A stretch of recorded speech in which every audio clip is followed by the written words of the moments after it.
అవకాశం ఇచ్చారు. ఒకసారి ఇచ్చిన సందర్భంగా ఆయన ఏం చేశారు? ప్రజలకి దూరంగా జరిగారు, ప్యాలెస్ లో మాత్రమే ఉన్నారు.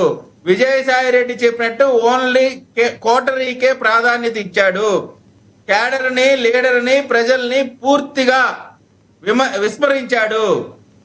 కాబట్టి ఇప్పుడు అధికారం లేదు కాబట్టి మళ్ళీ ప్రజల దగ్గరికి వెళ్ళి నాకు అధికారం ఇవ్వండి, అధికారం ఇచ్చే వరకు మాత్రం మీతో ఉంటా, అధికారం రాగానే నేను కళ్ళు గూగుల్లోకి వెళ్ళి దాక్కుంటాను, ప్యాలెస్లో ఉంటాను, ఓన్లీ మిషన్లు పెట్టుకొని కౌంటింగ్ చేసుకోవడానికి మాత్రమే నేను పనిచేస్తాను తప్ప మీ దగ్గరికి రాను, మీతో పాటు ఉండను అనేటువంటి మాట మళ్ళీ వచ్చి చెప్తా అంటున్నారు. దాన్ని ప్రజలు ఎట్టి పరిస్థితిలో కూడా నమ్మరు. అంటే అధికారం ఉంటేనేమో పరదాలు చాటున, అధికారం పోతేనేమో పాదయాత్ర. ఇది ఎక్కడ విడ్డూరం? ఇప్పుడు ఇవాళ చంద్రబాబు నాయుడు గారు చూడండి, చంద్రబాబు నాయుడు గారు వయసును గురించి మాట్లాడారు కదా. చంద్రబాబు నాయుడు గారు ఏ వయసులో ఉన్నా కానీ ఏ విధంగా ప్రజల మధ్యనే ఉంటున్నారో చూడండి. విజయ్ కిరణ్ గారు, లోకేష్ బాబు పాదయాత్ర ఎప్పుడు స్టార్ట్ చేస్తున్నారు? ఇప్పుడు లోకేష్ గారండి దేనికండి? అధికారంలో ఉన్నారు కదా, ఇప్పుడు అధికారం లేడు కదా, ఇప్పుడు రేపు చేస్తాడు. ఆగండి సార్, మీరు ఆగండి. మేము అనునిత్యం ప్రజలతోనే ఉన్నాం, అధికారంలో ఉన్నప్పుడు ప్రజలతో ఉన్నాం. అదే సార్, మీరు ఏమన్నారు? అంతకు ముందు ఆయన పాదయాత్రలో జగన్మోహన్ రెడ్డి గారు ఉన్నారు, ఇప్పుడు అధికారం పోయిన తర్వాత పాదయాత్ర. ఎవరైనా అధికారం పోయాకే పాదయాత్ర చేస్తున్నారు. మీకు ఇచ్చిన బాధ్యతలు నెరవేర్చడాకే టైం సరిపోద్ది. అధికారంలో ఉన్నప్పుడు ఎవరు పాదయాత్ర చేస్తారు? విజయ్ కిరణ్ గారు, నేను పాదయాత్ర చేయమని చెప్పట్లా. అధికారంలో ఉన్నప్పుడు, ముఖ్యమంత్రిగా ఉన్నప్పుడు ప్రజల వద్దకు వెళ్ళారా? ప్రజల సంగతి దేవుడు ఎరగండి. మీ 151 మంది ఎమ్మెల్యేల్లో కనీసం 70% ఎమ్మెల్యే అయినాక దర్శనం లేదు అసెంబ్లీలో తప్ప. మీకు ఓట్లేసిన ప్రజలకి ఇప్పుడు రాజశేఖర రెడ్డి మీకు ఆదర్శం కదా. రాజశేఖర రెడ్డి గారు ముఖ్యమంత్రిగా ఉన్నప్పుడు పొద్దున్నే ప్రజలకి ప్రజా దర్బార్ నిర్వహించేవాడు. మీరు నిర్వహించారా? మా లోకేష్ బాబు నిర్వహిస్తున్నాడు. ప్రతిరోజు ఇక్కడ ఉన్న ప్రతిరోజు కూడా ప్రజా దర్బార్ నిర్వహించి ప్రజలకు అందుబాటులో ఉంటున్నారు. తెలుగుదేశం పార్టీ ఆఫీసులో ప్రజా దర్బార్ నిర్వహించి పార్టీ కార్యకర్తలకు అండగా ఉంటున్నారు. అది కదా ప్రజల్లో ఉంటామంటే. ముఖ్యమంత్రి అయిన వెంటనే ఇంకా ప్రజల్లో కనబడ్డారు జగన్మోహన్ రెడ్డి గారు. మళ్ళీ సిద్ధం సభలు లేదా అప్పుడప్పుడు సంవత్సరానికి 1-2 డ్వాక్రా మహిళలతో సభలు తప్ప ఎక్కడైనా ప్రజలతో పాటు ప్రజల కష్టాలు విన్నారా? సో ఇప్పుడు ఈ ప్రభుత్వంలో చంద్రబాబు నాయుడు గారు, లోకేష్ గారు ప్రజల కష్టాలు వింటా ఉన్నారు, వాటిని తీరుస్తా ఉన్నారు. చివరిగా చెప్పండి, జగన్మోహన్ రెడ్డి గారు ఇప్పుడు పాదయాత్ర స్టార్ట్ చేస్తే మళ్ళీ అధికారంలోకి రాలేరు అంటారా? ఇప్పటికి స్టార్ట్ చేస్తున్నారు. ఆయన చెప్పారు నిన్న. పాదయాత్ర చేసినా, మోకాళ్ళు దండయాత్ర చేసినా, లేదా పొర్లు దండాల యాత్ర చేసినా ప్రజలు నమ్మరు. ఇచ్చిన అవకాశాన్ని దుర్వినియోగం చేసుకున్నారు. Right sir, right. Vijay Kiran గారు, మీ అభిప్రాయం అర్థమైంది.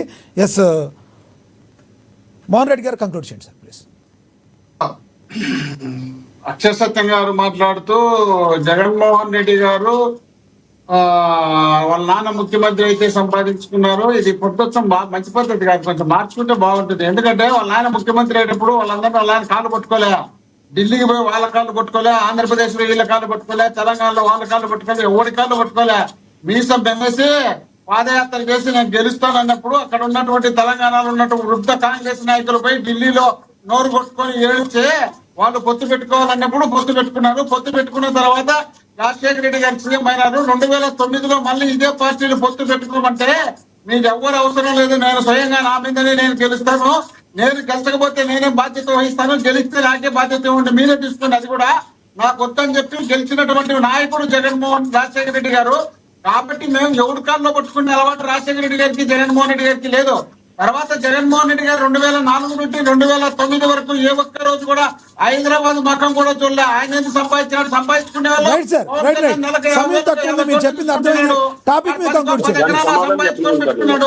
మీరు దోపిడీలు చేసుకొని కోట్లు సంపాదించుకొని మీరు మా గురించి మాట్లాడితే ఎట్లా?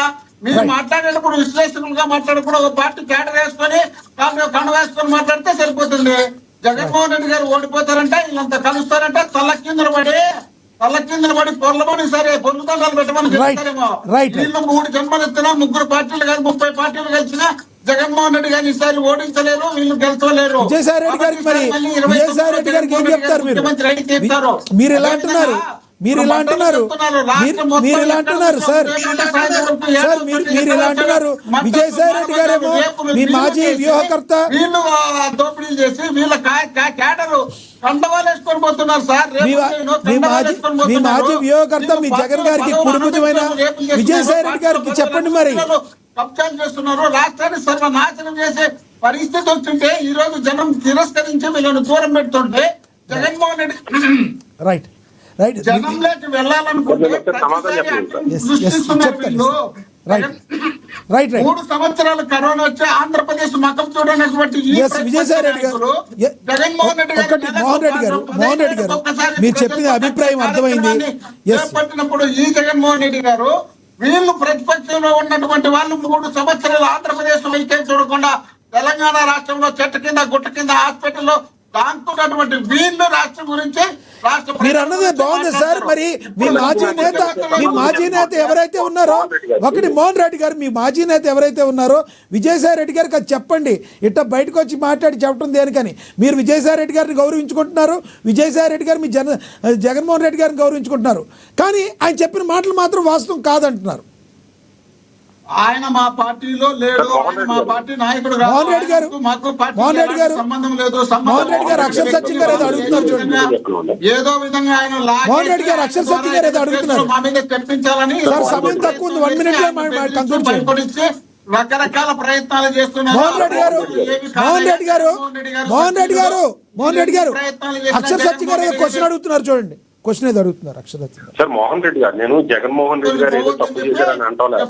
నేను అన్నది ఏంటంటే చంద్రబాబు నాయుడు గారి విజయానికి పొత్తులు ఉపయోగపడ్డాయి, అలాగే రాజశేఖర రెడ్డి గారు నాటి విజయానికి పొత్తులు ఉపయోగపడ్డాయి అన్నాను. కానీ రాజశేఖర రెడ్డి గారు ఎందుకు పొత్తు చేసుకున్నారా, కాంగ్రెస్ వాళ్ళు చేసుకున్నారని నేను అనలే. ఒక విజయానికి పొత్తులు ఉపయోగపడ్డాయి, అలాగే పవన్ కళ్యాణ్ విజయానికి కూడా పొత్తులు ఉపయోగపడ్డాయి. ఉమ్మడి రాష్ట్రంలో మొత్తం పొత్తులు పెట్టుకుంటే మీసం నిలేసి రాజశేఖర రెడ్డి గారు సింగల్ గా గెలిచినారు. దాన్ని దృష్టిలో పెట్టుకోకుండా మీరైతే రాజశేఖర రెడ్డి గారు పొత్తులతో గెలిచినారు, జగన్మోహన్ రెడ్డి గారు గెలిచినారు. జగన్మోహన్ రెడ్డి గారు పొత్తులు వస్తామన్నా కూడా మీ చర్చ కూడా నాకు వద్దని చెప్పినారు.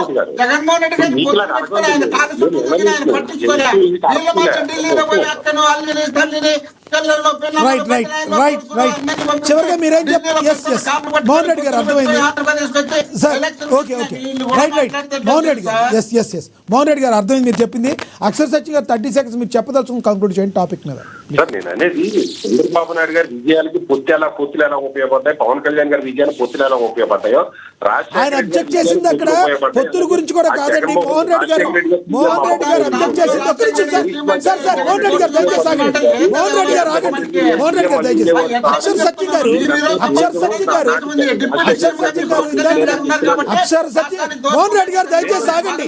ముగ్గురు మాట్లాడితే అర్థం కాదు. అక్షర సత్యం గారు, అక్షర సత్యం గారు, అక్షర సత్యం గారు ఆయన అబ్జెక్ట్ చేసింది మీరు ఇందాక మాట్లాడిన దానిలో ఏదైతే పొత్తుల గురించి కాకుండా జగన్మోహన్ రెడ్డి గారు సంపాదించుకున్నారు ఆయన డాడీ వలన, ఆయన రాజశేఖర రెడ్డి వారన మీరు అన్న మాట ఆయన అబ్జెక్ట్ చేశారు ఇందాక. అది నేను అన్నది ఏంటంటే ఇప్పుడు జగన్మోహన్ రెడ్డి గారు సంపాదించుకున్నది నిజం. 2004 అంటే నేను అక్రమంగా సంపాదించాను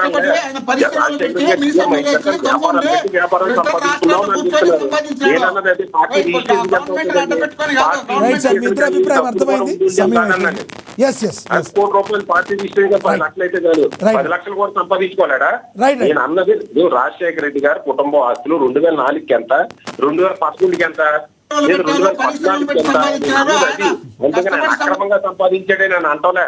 వ్యాపారాలు చేసాడుగా 2004 తర్వాతే కదా పెట్టిన వ్యాపారాన్ని, 2004 తర్వాతే కదా ఆ వ్యాపారంలో డబ్బులు కూడా పొత్తు లేదు. అక్రమ పొత్తులు, అక్రమ డబ్బు అంటూనే పొత్తు అనేది ఉపయోగపడుతుంది అని చెప్తున్నా నేను.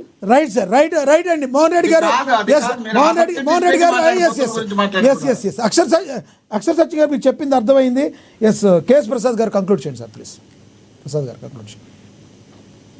జగన్మోహన్ రెడ్డి గారు సంపాదించారన్న దగ్గర రాజశేఖర రెడ్డి గారి కన్నా జగన్మోహన్ రెడ్డి గారు ఇండివిజువల్ గా ఎంపీ చేసినప్పుడు ఆయన ఐటీ రేట్ ఎంత, తర్వాత ఆయన పార్టీ పెట్టిన తర్వాత దాని ఐటీ రిటర్న్స్ ఏదో చర్చిస్తే బాగానే ఉంటది. ఇప్పుడు మా నాన్నగారు వ్యవసాయదారుడు, ఆయన ఆదాయ వనరులు చాలా పరిమితంగా ఉంటాయి. నేను కొంచెం చార్ట్ అకౌంట్ నా ఆదాయ వనరులు అపరిమితంగా ఉంటాయి.